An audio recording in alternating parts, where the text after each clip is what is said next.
Rachel saw that she bore Jacob no children, Rachel envied her sister. She said to Jacob, "Give me children, or else I will die." Jacob's anger burned against Rachel, and he said, "Am I in God's place, who has withheld from you the fruit of the womb?" She said, "Behold, my maid Bilhah. Go into her, that she may bear on my knees, and I also may obtain children by her." She gave him Bilhah, her servant, as wife, and Jacob went into her. Bilhah conceived and bore Jacob a son. Rachel said, "God has judged me, and has also heard my voice, and has given me a son." Therefore she called his name Dan.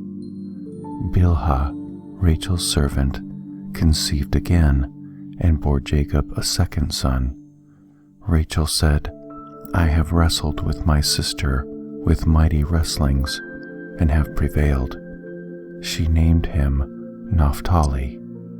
When Leah saw that she had finished bearing, she took Zilpah, her servant, and gave her to Jacob as a wife. Zilpah, Leah's servant, bore Jacob a son. Leah said, "How fortunate!" She named him Gad. Zilpah, Leah's servant, bore Jacob a second son. Leah said, "Happy am I, for the daughters will call me happy." She named him Asher.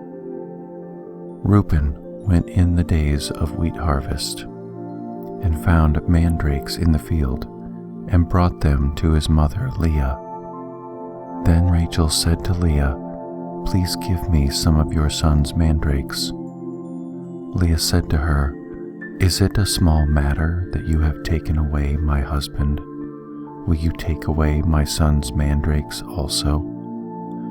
Rachel said, "Therefore he will lie with you tonight for your son's mandrakes." Jacob came from the field in the evening, and Leah went out to meet him, and said, "You must come in to me, for I have surely hired you with my son's mandrakes." He lay with her that night. God listened to Leah, and she conceived, and bore Jacob a fifth son. Leah said, "God has given me my hire, because I gave my servant to my husband." She named him Issachar. Leah conceived again, and bore a sixth son to Jacob. Leah said, "God has endowed me with a good dowry. Now my husband will live with me, because I have borne him 6 sons. She named him Zebulun. Afterwards she bore a daughter, and named her Dinah. God remembered Rachel, and God listened to her, and opened her womb. She conceived, bore a son, and said, "God has taken away my reproach." She named him Joseph, saying, "May Yahweh add another son to me." When Rachel had borne Joseph, Jacob said to Laban, "Send me away, that I may go to my own place and to my country. Give me my wives and my children, for whom I have served you, and let me go, for you know my service with which I have served you." Laban said to him, "If now I have found favor in your eyes, stay here, for I have divined that Yahweh has blessed me for your sake." He said, "Appoint me your wages, and I will give it." Jacob said to him, "You know how I have served you, and how your livestock have fared with me. For it was little which you have had before I came, and it has increased to a multitude. Yahweh has blessed you wherever I turned. Now when will I provide for my own house also?" Laban said, "What shall I give you?" Jacob said, "You shall not give me anything. If you will do this thing for me, I will again feed your flock and keep it. I will pass through all your flock today, removing from there every speckled and spotted one, and every black one among the sheep, and the spotted and speckled among the goats. This will be my hire. So my righteousness will answer for me hereafter, when you come concerning my hire that is before you. Every one that is not speckled and spotted among the goats, and black among the sheep, that might be with me, will be considered stolen. Laban said, Behold, let it be according to your word. That day he removed the male goats that were streaked and spotted, and all the female goats that were speckled and spotted, every one that had white in it, and all the black ones among the sheep, and gave them into the hands of his sons. He set 3 days' journey between himself and Jacob fed the rest of Laban's flocks. Jacob took to himself rods of fresh poplar, almond, and plane tree, peeled white streaks in them, and made the white appear which was in the rods. He set the rods which he had peeled opposite the flocks in the watering troughs where the flocks came to drink. They conceived when they came to drink. The flocks conceived before the rods, and the flocks produced streaked, speckled, and spotted. Jacob separated the lambs, and set the faces of the flocks toward the streaked and all the black in Laban's flock. He put his own droves apart, and didn't put them into Laban's flock. Whenever the stronger of the flock conceived, Jacob laid the rods in front of the eyes of the flock in the watering troughs, that they might conceive among the rods. But when the flock were feeble, he didn't put them in. So the feebler were Laban's, and the stronger Jacob's. The man increased exceedingly, and had large flocks, female servants and male servants, and camels and donkeys. Jacob heard Laban's son's words, saying, Jacob has taken away all that was our father's. He has obtained all this wealth from that which was our father's. Jacob saw the expression on Laban's face, and behold, it was not toward him as before. Yahweh said to Jacob, Return to the land of your fathers and to your relatives, and I will be with you. Jacob sent and called Rachel and Leah to the field to his flock, and said to them, I see the expression on your father's face, that it is not toward me as before, but the God of my father has been with me. You know that I have served your father with all of my strength. Your father has deceived me and changed my wages 10 times, but God didn't allow him to hurt me. If he said, The speckled will be your wages, then all the flock bore speckled. If he said, The streaked will be your wages, then all the flock bore streaked. Thus God has taken away your father's livestock and given them to me. During mating season I lifted up my eyes and saw in a dream, and behold, the male goats which leaped on the flock were streaked, speckled, and grizzled. The angel of God said to me in the dream, Jacob, and I said, Here I am. He said, Now lift up your eyes, and behold, all the male goats which leap on the flock are streaked, speckled, and grizzled, for I have seen all that Laban does to you. I am the God of Bethel, where you anointed a pillar, where you vowed a vow to me. Now arise, get out from this land, and return to the land of your birth. Rachel and Leah answered him, Is there yet any portion of inheritance for us in our father's house? Aren't we considered as foreigners by him? For he has sold us, and has also used up our money. For all the riches which God has taken away from our father are ours and our children's. Now then, whatever God has said to you, do. Then Jacob rose up, and set his sons and his wives on the camels, And he took away all his livestock and all his possessions which he had gathered, including the livestock which he had gained in Padan Aram, to go to Isaac his father to the land of Canaan. Now Laban had gone to shear his sheep, and Rachel stole the teraphim that were her father's. Jacob deceived Laban the Syrian in that he didn't tell him that he was running away. So he fled with all that he had. He rose up, passed over the river, and set his face toward the mountain of Gilead. Laban was told on the third day that Jacob had fled. He took his relatives with him and pursued him 7 days' journey. He overtook him in the mountain of Gilead. God came to Laban the Syrian in a dream of the night and said to him, "Be careful that you don't speak to Jacob either good or bad." Laban caught up with Jacob. Now Jacob had pitched his tent in the mountain, and Laban with his relatives encamped in the mountain of Gilead. Laban said to Jacob, "What have you done, that you have deceived me and carried away my daughters like captives of the sword? Why did you flee secretly and deceive me and didn't tell me, that I might have set you away with mirth and with songs, with tambourine and with harp, and didn't allow me to kiss my sons and my daughters? Now have you done foolishly. It is in the power of my hand to hurt you. But the God of your father spoke to me last night, saying, 'Be careful that you don't speak to Jacob either good or bad.' Now you want to be gone, because you greatly longed for your father's house. But why have you stolen my gods?"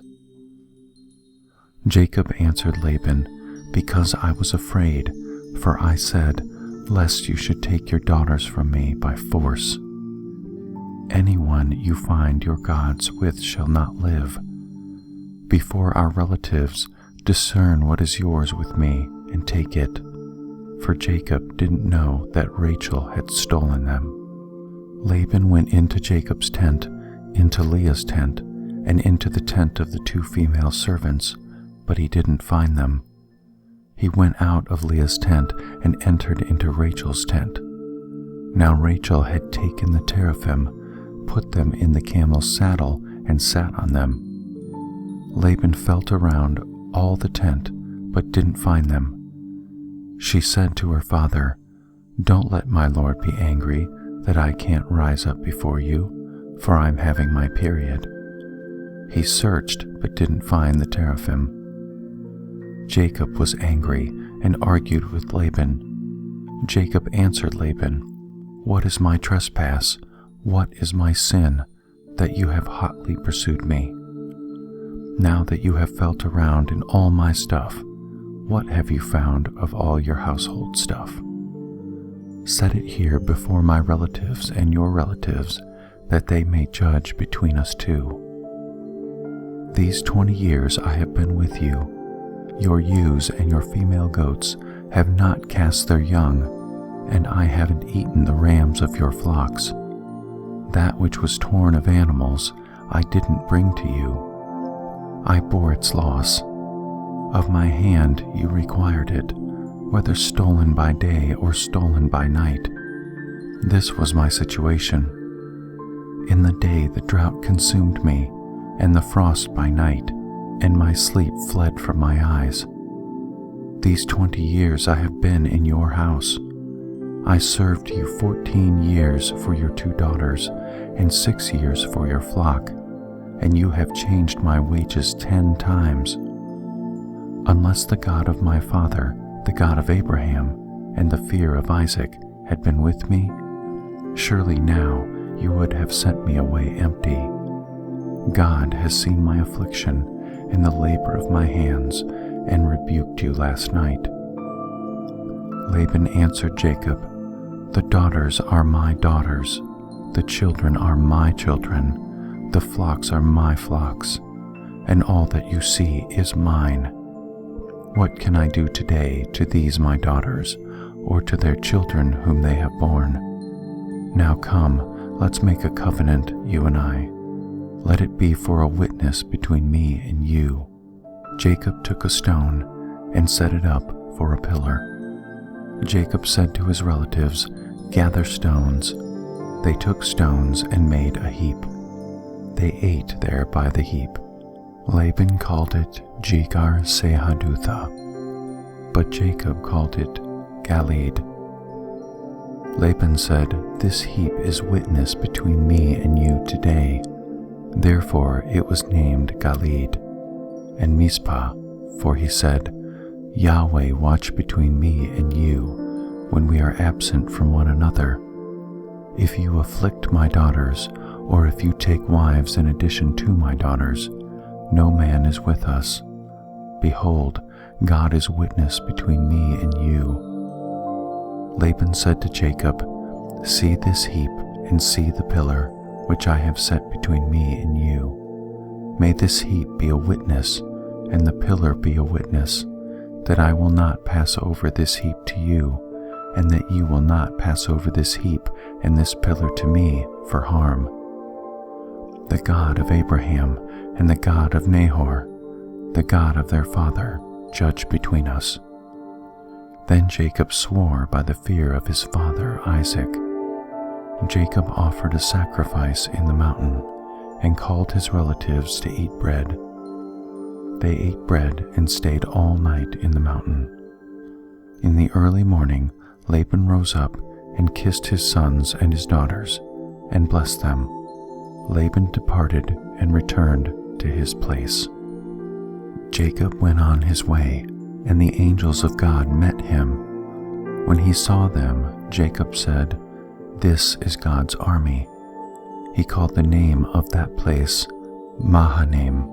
Jacob sent messengers in front of him to Esau, his brother, to the land of Seir, the field of Edom. He commanded them, saying, "This is what you shall tell my lord Esau. This is what your servant Jacob says. I have lived as a foreigner with Laban and stayed until now.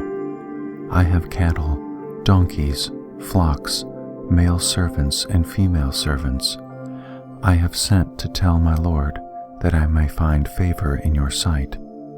The messengers returned to Jacob, saying, "We came to your brother Esau. He is coming to meet you, and 400 men are with him." Then Jacob was greatly afraid and distressed. He divided the people who were with him along with the flocks, the herds, and the camels into 2 companies.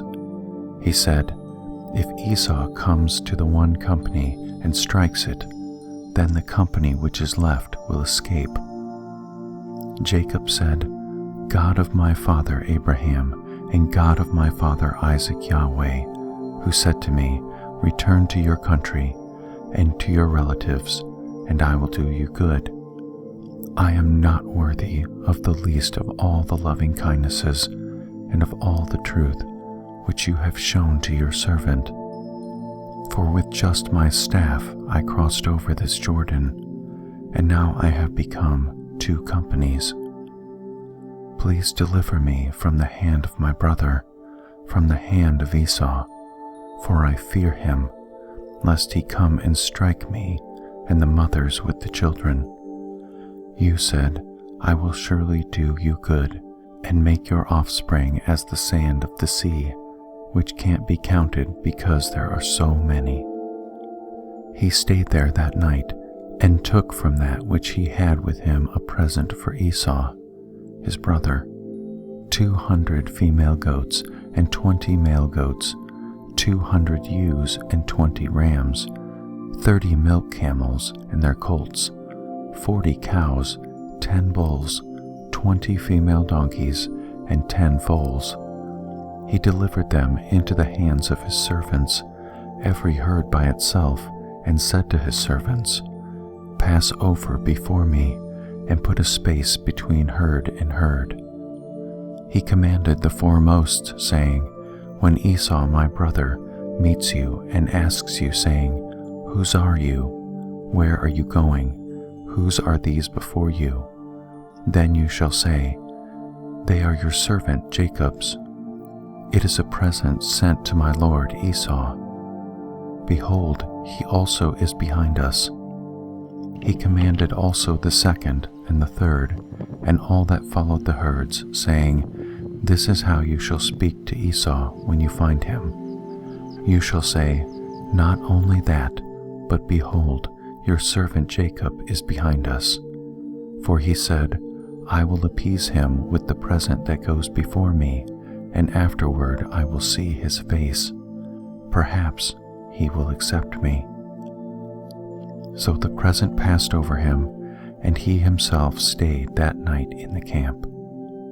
He rose up that night, and took his 2 wives, and his 2 servants, and his 11 sons, and crossed over the ford of the Jabbok. He took them and sent them over the stream, and sent over that which he had. Jacob was left alone, and wrestled with a man there until the breaking of the day. When he saw that he didn't prevail against him, the man touched the hollow of his thigh, and the hollow of Jacob's thigh was strained as he wrestled. The man said, "Let me go, for the day breaks." Jacob said, "I won't let you go unless you bless me." He said to him, "What is your name?" He said, "Jacob." He said, "Your name will no longer be called Jacob, but Israel, for you have fought with God and with men, and have prevailed." Jacob asked him, "Please tell me your name." He said, "Why is it that you ask what my name is?" So he blessed him there. Jacob called the name of the place Peniel, for he said, "I have seen God face to face, and my life is preserved." The sun rose on him as he passed over Peniel, and he limped because of his thigh. Therefore the children of Israel don't eat the sinew of the hip, which is on the hollow of the thigh, to this day, because he touched the hollow of Jacob's thigh in the sinew of the hip. For the chief musician upon an 8-stringed lyre, a psalm of David. Help, Yahweh, for the godly man ceases, for the faithful fail from among the children of men. Everyone lies to his neighbor. They speak with flattering lips and with a double heart. May Yahweh cut off all flattering lips and the tongue that boasts, who have said, "With our tongue we will prevail." Our lips are our own. Who is Lord over us? Because of the oppression of the weak and because of the groaning of the needy, I will now arise, says Yahweh. I will set him in safety from those who malign him. Yahweh's words are flawless words, as silver refined in a clay furnace, purified 7 times. You will keep them, Yahweh. You will preserve them from this generation forever. The wicked walk on every side, when what is vile is exalted among the sons of men.